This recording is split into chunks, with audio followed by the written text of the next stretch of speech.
Bumiyahin na kagabi papuntang China ang Philippine Volcanoes para sumabak sa Shanghai Sevens Rugby Tournament. Makakasagupan ng Volcanoes sa naturang torneo ang 12 sa pinakamahuhusay na rugby union sa buong Asya.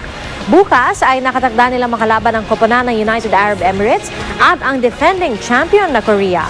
Target ng Philippine Volcanoes na maka-top 6 sa Shanghai at sa Malaysian Sevens. Yun daw kasi ang susi para makapasok sila sa Hong Kong Sevens na pinakamalaking 7-side rugby tournament sa buong mundo. Kumpiyansa naman ang koponan na makakamit nila ang kanilang target.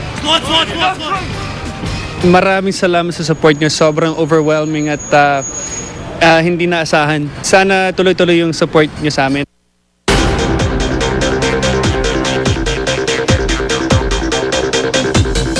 Dumarami talaga ang nahihilig sa larong football o soccer at hindi pahuhuli dyan ng isang aso.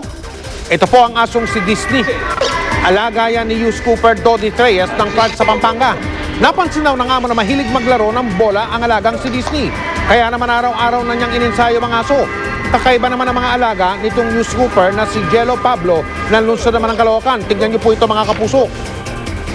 Aso at pusa magkayakap pa sa pagtulog. Ganyan daw ang dalawang yan pagkatapos magharutan.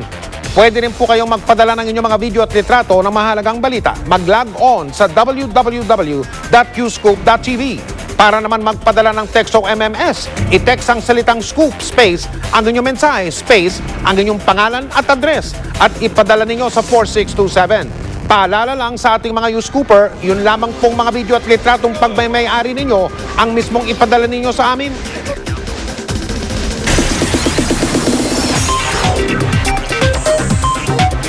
Chika Minute!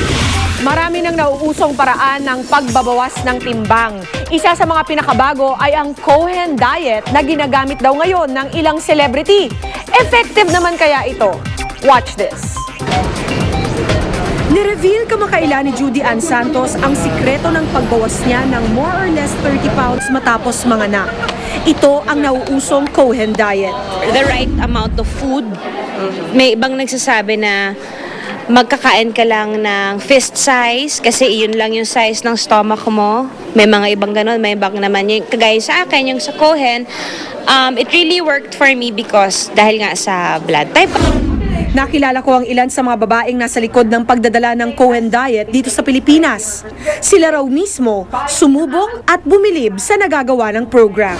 Ang CEO ng Cohen's Lifestyle Center na si Barbara Young, halos 50 pounds daw ang nawalang timbang sa loob lang ng mahigit 4 na buwan. Sa pangangataon naman ngayon ni Dr. Angela Rodriguez Bandola, sinong mag-aakalang dati siyang tumitimbang ng mahigit 200 pounds? I was at that point, I was desperate already. Being 240 plus pounds. As far as I can recall, bata pa ako, mataba na ako. Very personalized daw ang diet program na ito. Ibabase sa iyong unique na blood chemistry ang listahan ng pagkaing dapat kainin. At pati pag-inom ng tubig at ang oras ng pagtulog, idedetalye din. Sa ganitong paraan daw, nare-regulate ang hormones ng katawan na kumokontrol sa ating satisfaction level sa pagkain. Anong pagkakaiba nitong Cohen from the other diets that you tried? It's a very balanced eating plan. The nice thing about the Cohen program, it's all natural. No, you won't have any injections, no diet pill. Ang programang ito nagkakahalaga ng 55,000 pesos. Mismong kay Dr. Cohen daw kasi ipapadala ang blood chemistry ng bawat client at siya din ang magtatakda ng specialized diet plan. Ayon naman kay Dr. Eric Tayag ng Department of Health, hindi pa masabi ngayon ng kanilang tanggapan kung ligtas ang Cohen Diet. Wala pa raw kasi silang ginagawang pag-aaral tungkol dito. Up next, ang one-on-one interview ni Grace Lee kay Korean actor at singer Kim Yoon-jong.